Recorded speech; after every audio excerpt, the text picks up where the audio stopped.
উপন্যাসের ঝুলি ইউটিউব চ্যানেলে আজকে আমাদের নিবেদন বাংলার বিখ্যাত ঔপন্যাসিক মানিক বন্দ্যোপাধ্যায় রচিত পুতুল নাচের ইতিকথা উপন্যাসের ৪র্থতম পর্ব। এবার কার্তিক মাসে পূজা, সেনদিদি সর্বাঙ্গে ব্রণগুলি পাকিয়া উঠিতে উঠিতে গ্রামে পূজার উৎসব শুরু হইয়া গেল। উৎসব সহজ নয়। গ্রামের জমিদার শীতলবাবুর বাড়ি ৩ দিন যাত্রা। পুতুল নাচ, বাজি পোড়ানো, সাতগার মেলা, পূজা তো আছেই। গ্রামবাসীর ঝিমানো জীবন প্রবাহে হঠাৎ প্রবল উত্তেজনার সঞ্চার হইয়াছে। কেবল শশী সেনদিদিকে লইয়া বড় ব্যস্ত। যাত্রা আরম্ভ হয় সপ্তমী রাতে। যাত্রার দল তার আগেই গ্রামে হাজির হইয়া যায়। বায়না দিবার সময় শীতলবাবু অধিকারীকে বলিয়া দেন, দল নিয়ে ২-১ দিন আগেই আসবে বাপু। এক রাত্রি বেশ করে ঘুমিয়ে রাস্তার কষ্ট দূর করে তারপর অভিনয় করবে। এবার যে দলকে বায়না দেওয়া হয়েছিল সে দল এ অঞ্চলের নয়। বিনোদিনী অপেরা পার্টির আদি আস্তানা খাস কলকাতায়।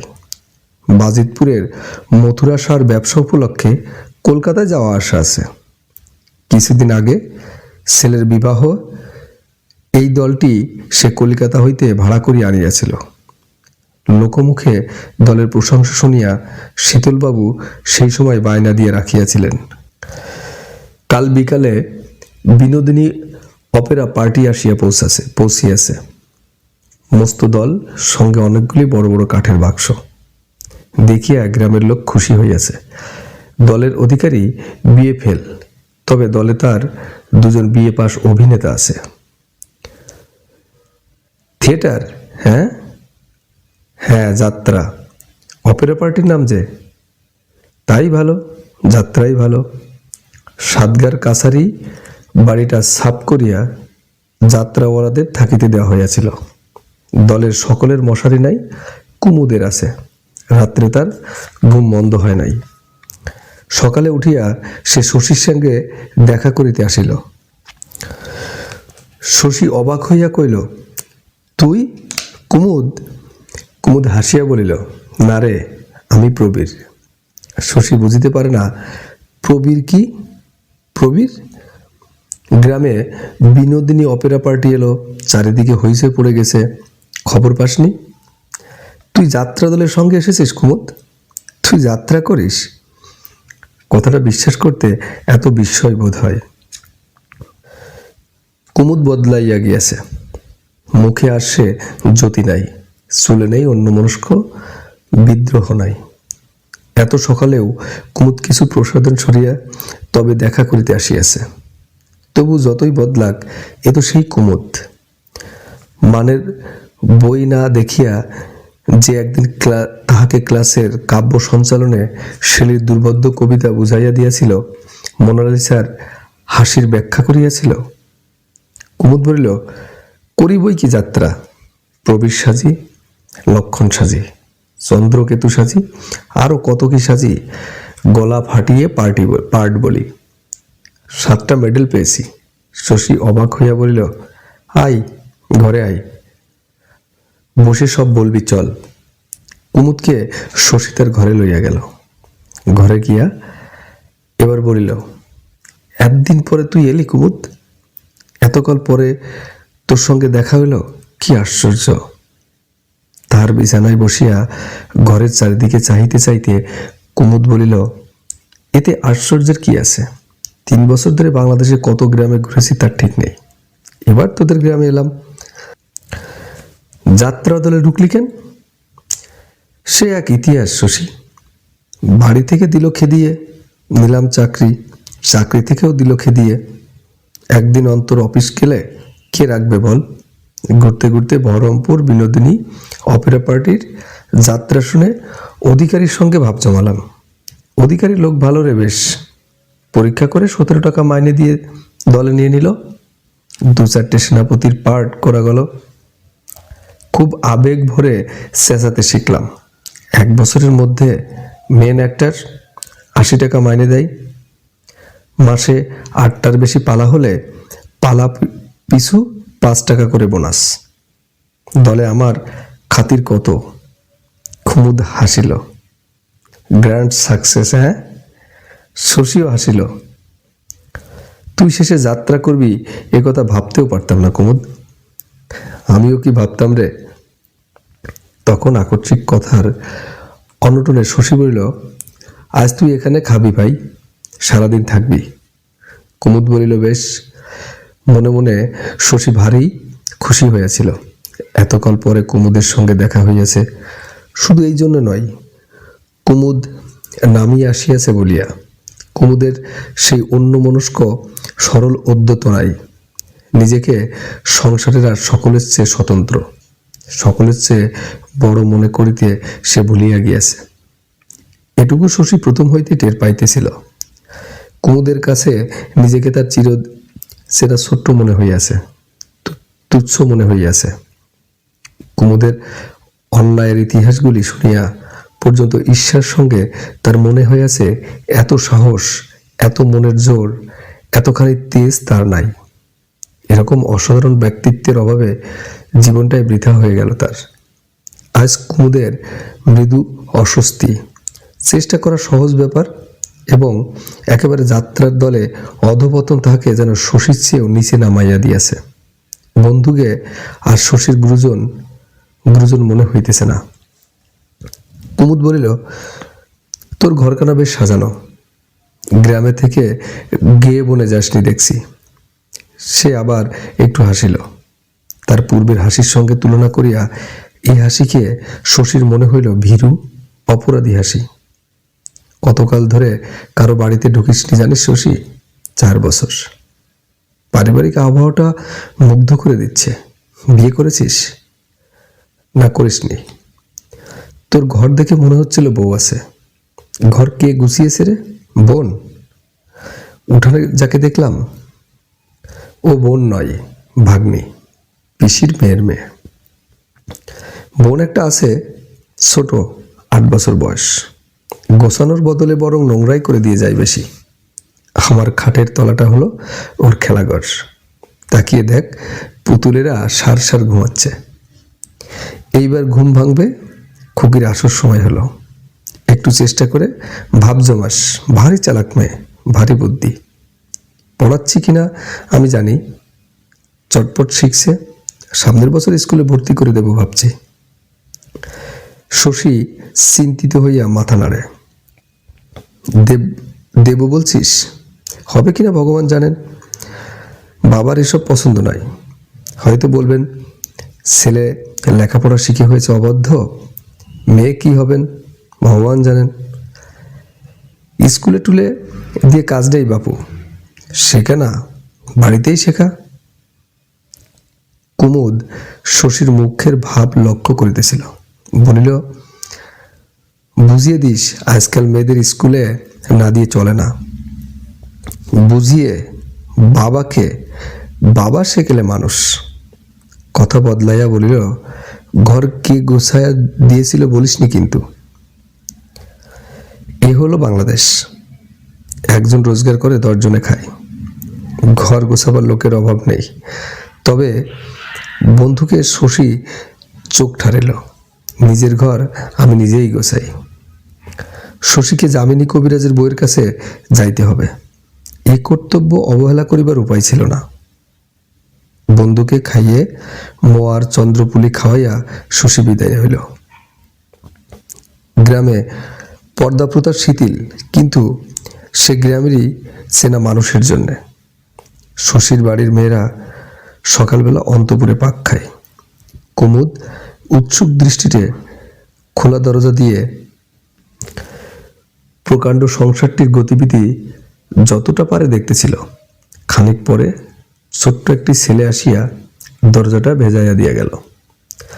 কুমুদ আহত হইয়া ভাবিল, আমি তো ওদের দেখিনি, ওদের কাজ দেখছিলাম। এই যা, সকলে মিলে কি রচনা করছে তাই দেখছিলাম। জামাটি গায়ে দিয়া কুমুদ বেড়াইতে বাহির হইয়া গেল। একটি পরিবারের গোপন মর্মস্পন্দন দেখিয়া ফেলার অপরাধে একা একা অন্তপুরের একটা ঘরে বসিয়া সহ্য করা কঠিন। বাড়ি হইতে বাইর হইয়া রাস্তায় পড়িয়া কুমুদের চোখে পড়িল হারু ঘোষের বাড়ির পিছনে তালবনের ওপাশে উঁচু মাটির ডিলাটির দিকে। সে সেই দিকে চলিতে আরম্ভ করিল। জীবনে সে যত পুণ্য অর্জন করিয়াছে তার পাপের হিসাবটা আজ এখনকার মতো না ধরিয়া তালবনের গভীর নির্জনতায় হঠাৎ তার পুরস্কার কে দিল, মানুষের বুদ্ধিতে তার বিশ্লেষণ নাই। হয়তো শশীর বাড়ির মেয়েরা অকারণে তাকে যে লাঞ্ছনা দিয়াছিল, জীবনের নিরপেক্ষ দেবতা, ভোরের বাতাস, পাখির কলরব আর ঋজু তালগাছগুলির প্রহরায় রক্ষিত যুগান্তরের পুরাতন নিভৃত শান্তির উপলক্ষের ক্ষতিপূরণ করিলেন। এত সহজে সেন্টিমেন্টাল করিয়া দিতে পারে একটি সুখী পরিবার। অন্তপুর ছাড়া পৃথিবীতে এমন স্থান যা আছে, কুমুদ তাহা জানিত না। এও কি কুমুদ জানিত যে এই অহেতুক আনন্দ তার মৃত্যুরই শেষ ভূমিকা? তালপুকুরের ধারে পৌঁছায়া হঠাৎ তার মনে হইল কি একটা রাবারের মতো নরম জিনিসে পা পড়িয়াছে। চোখের পলকে হলুদ রঙের নরম জিনিসটার মুখ মাটি হইতে উঠিয়া আসিয়া তার হাঁটুর কাছে কামড়াইয়া ধরিল। লেজের দিকটা জড়াইয়া গেল তার পায়ে। কুমুদ জীবনে যত পাপ করিয়াছে, পরিণাম তার কম নাই। অল্প একটু পুণ্যের কয়েক মিনিট ব্যাপী অসাধারণ পুরস্কারের পর এই তার শাস্তি। ঘাড় ধরিয়া সাপের মাথাটা কুমুদ হাঁটু হইতে ছিনাইয়া লইল। সাপ সাপ শুনিয়া আগে আসিল মতি, ভিজা শরীরের শুকনো কাপড়টা কোনো মতে জড়াইয়া। কুমুদ ওভাবে ছুটিতে পারে না, তার আসিতে দেরি হইল। সাপ দেখিয়া মতি বলিল, ও তো ধরা সাপ, জলে থাকে, ওর বিষ নেই। কুমুদের মৃত্যু ভয় প্রবল। কুসুম আসিয়া সাইনা দেওয়া পর্যন্ত মতির কথা সে বিশ্বাস করিল না। বিশ্বাস করিয়াও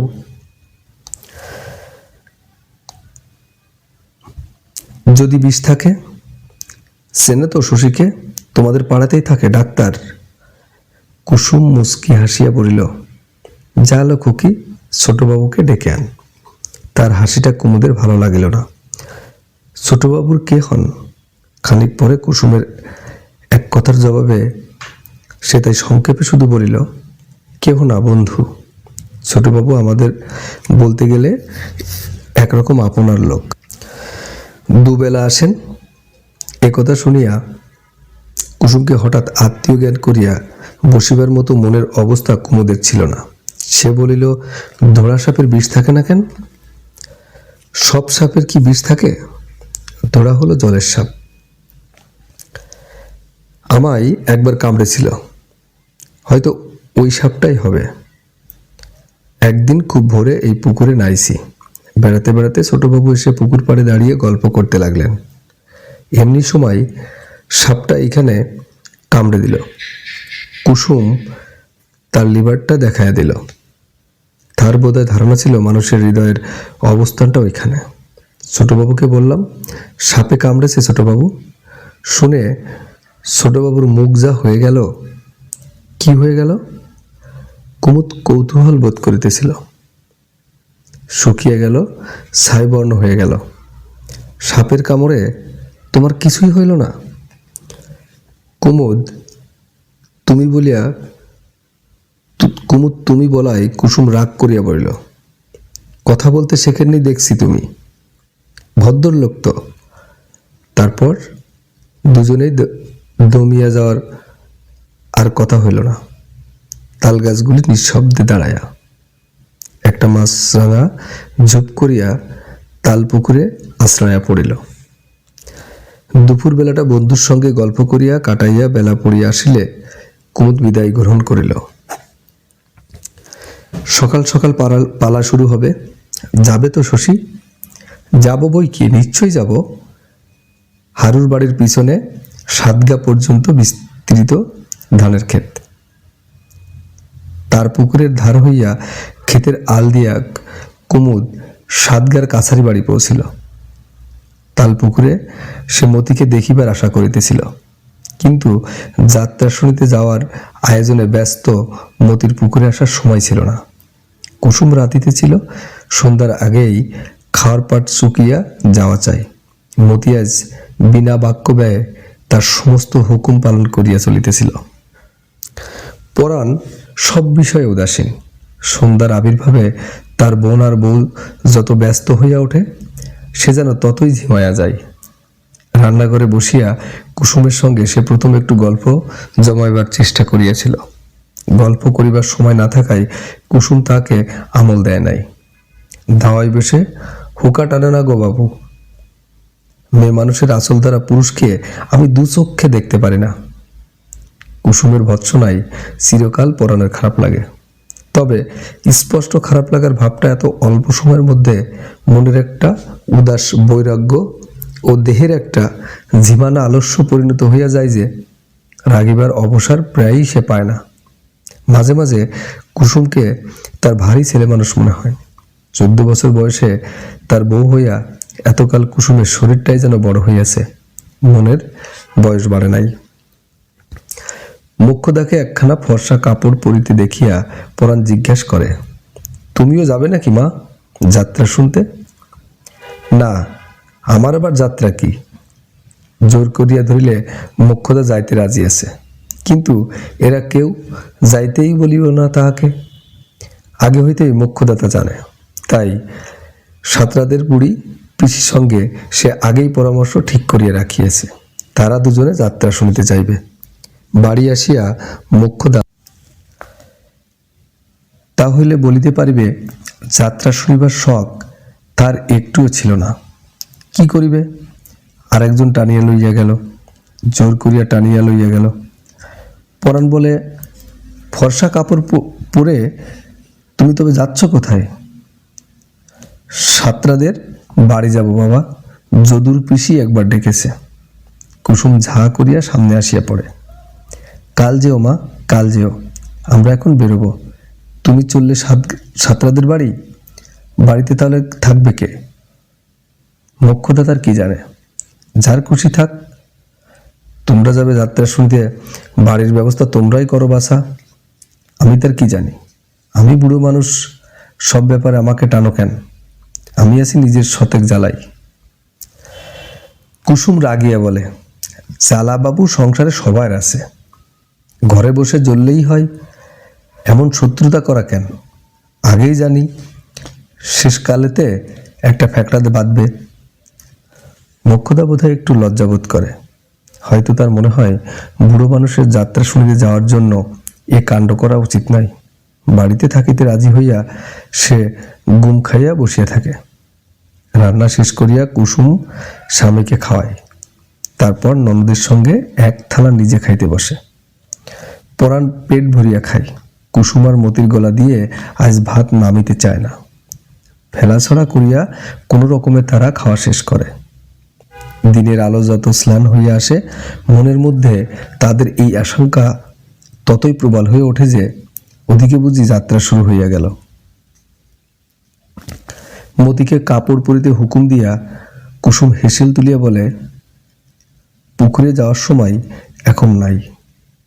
উঠানের এক কোণে ছাই ফেলা আম গাছটির তলে বসিয়া বাসনখানা কুসুম তাড়াতাড়ি মাজিয়া নেয়। এই সুবিধাটুকুর ব্যবস্থা সে সেই বিকালেই করিয়া রাখিয়াছে। দুকাখে দুটি কলসি বইয়া কত জল তুলিয়া কুসুম যে আজ হাড়ি গামলা সব ভর্তি করিয়াছে। মতি বলে, আমিও হাত লাগাইব, শীঘ্রই হয়ে যাবে। না, মতি তাড়াতাড়ি কাজ করিতে পারে এ বিশ্বাস কুসুমের নাই। 1 মিনিটের কাজে মতি 10 মিনিট লাগাইয়া দিবে। যা বললাম তাই কর তো তুই, কাপড় পরতে পরতেই তো তোমার 10 ঘন্টা। এক সময় গোধূলি শেষ হওয়ার আগেই কি করিয়া কাজ শেষ হয়, বাকি থাকে শুধু এটা আর ওটা, যা করিলেও চলে না করিলেও চলে। কুসুমের তাড়াই পরাণ ও মতি দুজনেই শ্বাস সমাপ্ত করিয়াছে। নিজে সাজতে গিয়া ওদের দুজনকে দেখিয়া কুসুম এতক্ষণ একটু হাসিল। শার্টের উপর ওড়ানি চাপানোর পরাণকে একেবারে বাবু বাবু দেখাইতেছে, আর ডুরে শাড়ি পরিয়া মতি হইয়াছে সুন্দরী। মতির হালকা অপরিণত দেহটিকে কুসুম হিংসা করে, মনে হয় তার নিজের স্বাস্থ্য এতখানি ভালো হইলেই যেন সে খুশি হইত। ডুরে শাড়ি তারও আছে বই কি, তবে আজকাল রঙিন লাইন দিয়া শাড়ির ডাকিতে কুসুমের লজ্জা করে। আসরে যখন তারা পৌঁছালো, যাত্রা আরম্ভ হইতে বিলম্ব আছে। চিকের আড়ালে জায়গার জন্য কলহ শুরু হইয়া গিয়াছে ইতিমধ্যেই। সকলেই চিক ঘেঁষিয়া বসিতে চাই। 11 বছরের সদ্য পর্দা পাওয়া মেয়ে হইতে তার 50 বছরের দিদিমা পর্যন্ত এসব বিষয়ে কুসুম ভারী ওস্তাদ। সকলকে ঠেলিয়া ঠুলিয়া সেই যে সে চিকের কাছে প্রথম সারিতে একটা 10 ইঞ্চি ফাঁকের মধ্যে নিজেকে গুজিয়া দিল, কেহ আর তাকে সেখান হইতে নড়াইতে পারিল না। মতি তার পিঠের সঙ্গে মেশিয়া সংস্কৃত সাহিত্যের চুচের পিছনে সুতা চলার উপমার মতো আগায় আসিয়াছিল। কুসুমের পিঠ ঘেঁষিয়া সে একরকম চরণ দত্তের গৃহিণীর কোলের উপরেই বসিয়া পড়িল। চরণ দত্তের গৃহিণী তাকে ঠেলিতে আরম্ভ করিয়া কুসুমের কোমরটা সে জড়াইয়া ধরিল প্রাণপণে। কুসুম মুখ ফিরাইয়া চোখ রাঙাইয়া চরণ দত্তের গৃহিণীকে বলিল, মেয়েটাকে ঠেলছো কেন গা? কেন ঠেলছো? গাল দিলে ভালো হবে? সরে বসো, জায়গা দাও, সবাই বসবে, সবাই দেখবে, তোমার একার জন্য তো যাত্রা নয়। কুসুমকে মতির এত ভালো লাগিল, কুসুমের কাছে মতি এত কৃতজ্ঞতা বোধ করিল। যাত্রা শুরু হওয়ার একটু আগে কুসুম বলিল, ওই দেখ মতি, ছোটবাবু। দেখেছি, এত লোক, এত আলো, এত শব্দ, মতির নেশা লাগিয়া গিয়াছিল। পাট করা মুগার চাদরটি কাঁধে দেওয়াই শশীকে ভারী বাবু দেখাইতেছে। সে আসরে আসিয়া দাঁড়ানোর মাত্র মতি তাহাকে দেখিতে পাইয়াছিল। স্বয়ং শীতলবাবু তাহাকে ডাকিয়া কাছে বসাইলেন। দেখিয়া শশীর সম্মানে মতিরও সম্মানের সীমা নাই। সামিয়ানের তলা ভরিয়া গিয়া খোলা আকাশের নিচ পর্যন্ত লোক জমিয়াছে। দুজন স্থূলকায় গৃহিণীর মাঝে পড়িয়া মতির গরম বোধ হইতেছিল। এদিকে একসময় বাজনা বাজিয়ে ওঠে, কনসার্ট, ঐক্যতান শুনিলে এমন উত্তেজনা বোধ হয়, কিছু একটা উপভোগ্য ঘটিবার প্রত্যাশা। তারপর বাজনা থামিয়া যাত্রা শুরু হয়। 16 জন সখী আসিয়া নৃত্য আরম্ভ করে। তাহাদের পরনে পশ্চিমা গাগরা। মতি ফিসফিস করিয়া বলে, বেটা ছেলে সখী সেজেছে না বউ? সখীরা নাচিয়া গেলে প্রবেশ করেন জনা ও অগ্নিদেব। জনাকে দেখিয়া মতির সন্দেহ হয়, এ নিশ্চয় মেয়ে মানুষ বউ না? তোর মাথা, চুপ কর, শুনতে দে। প্রবীরের প্রবেশ দ্বিতীয় দৃশ্যে। পুত্রঘাতী অর্জুনকে যথাবিধি শাস্তি দেবার প্রতিজ্ঞামূলক গঙ্গাদেবীর এক পৃষ্ঠাব্যাপী স্বাগত উক্তির পরেই প্রবীরকে দেখেই আসর মুগ্ধ হইয়া যায়। কি স্মার্ট সাজ পোশাক, কি লালিত্যময় যৌবন মূর্তি, তলরটা কি চকচকে। কথা যখন সে বলে, আসরে একটা শিহরণ বইয়া গেল। শ্রোতারা যেন পরম আরাম বোধ করে। জমিবে, প্রবীরের পার্ট জমিবে, খাসা জমিবে। যেমন রাজপুত্রের মতো চেহারা, তেমনি চমৎকার গলা। প্রবীরের প্রিয়া মদন মঞ্জুরিও আসরে আছেন। এত লোকের মাঝে এ যেন একান্ত নির্জন রাজ্যদান। এমনকি নিঃসংকোচ নির্ভুল আবেগ মথিত স্বরে প্রবীর তাহাকে ভালোবাসিতে থাকে। যাত্রার আসরে হাত ধরার অতিরিক্ত প্রেম স্পর্শ নিষিদ্ধ। সেজন্য প্রবীরের কোনো অসুবিধা আছে মনে হয় না। শুধু কথায়, শুধু অভিনয়ে এতগুলি লোকের মনে সে বিশ্বাস জমায়া দেয় যে তারা দুজন এক দেহ, এক প্রাণ। অবাক হয় কুসুম আর মতি। কুসুম বলে, হলো এই যে সেই লোকটা। মতি বলে, কি সুন্দর করছে বউ, মনে হচ্ছে যেন সত্যি। কুসুম একটু হাসে, যেন তোর সঙ্গেই করছে না। মতি জবাব দেয় না, শোনে। প্রবীর বলে, রাগ করিয়াছ? কেন রাগ করিয়াছ অবোধ বালিকা? কেন অত অভিমান দুটি চোখে? কেন এ ভৎসনা? মুখে মেঘ নামিয়াছে, দুলে দুলে ফুলে ফুলে উঠিতেছে বুক। দেখে মনে হয় আমি যেন বকিয়াছি তরে, মন্দ বলিয়াছি। এ গাম্ভীর্য, হাসিহীন এত কঠোরতা ফুলে কি মানাই সখী, মানাই কুসুমে? আমি তোরে ভালোবাসি, সত্য কহিয়াছি, প্রাণ দিয়ে ভালোবাসি তোরে, সাক্ষী নারায়ণ, সাক্ষী মোর হৃদয়ের। মতির বুকের ভিতর শিরশির করে। কুসুম মনে মনে অধীর হইয়া ভাবে, বল না লক্ষ্মী ছাড়ি, রাগ করিনি, মুখ ফুটে কথাটা তুই আর বলতে পারিস না, ধন্যী প্রান্তর। রাত 3টা অবধি যাত্রা শুনিয়া আসিয়া ঘুম ভাঙিতে পরের দিন সকলেরই বেলা হয়, হয় না শুধু শশী আর পরাণের। যামিনী কবিরাজের বউ রোগের বিপজ্জনক অবস্থায় উপনীত হইয়াছে। সকল সকাল সকাল উঠিয়া স্নান করিয়া শশী তার কাছে যায়। পরাণের কবিঘা জমির ফসল অবিলম্বে ঘরে না তুলিলেই নয়, নিজে উপস্থিত না থাকিলে 27টা খেজুর গাছের রসও তার অর্ধেক চুরি হইয়া যাইবে।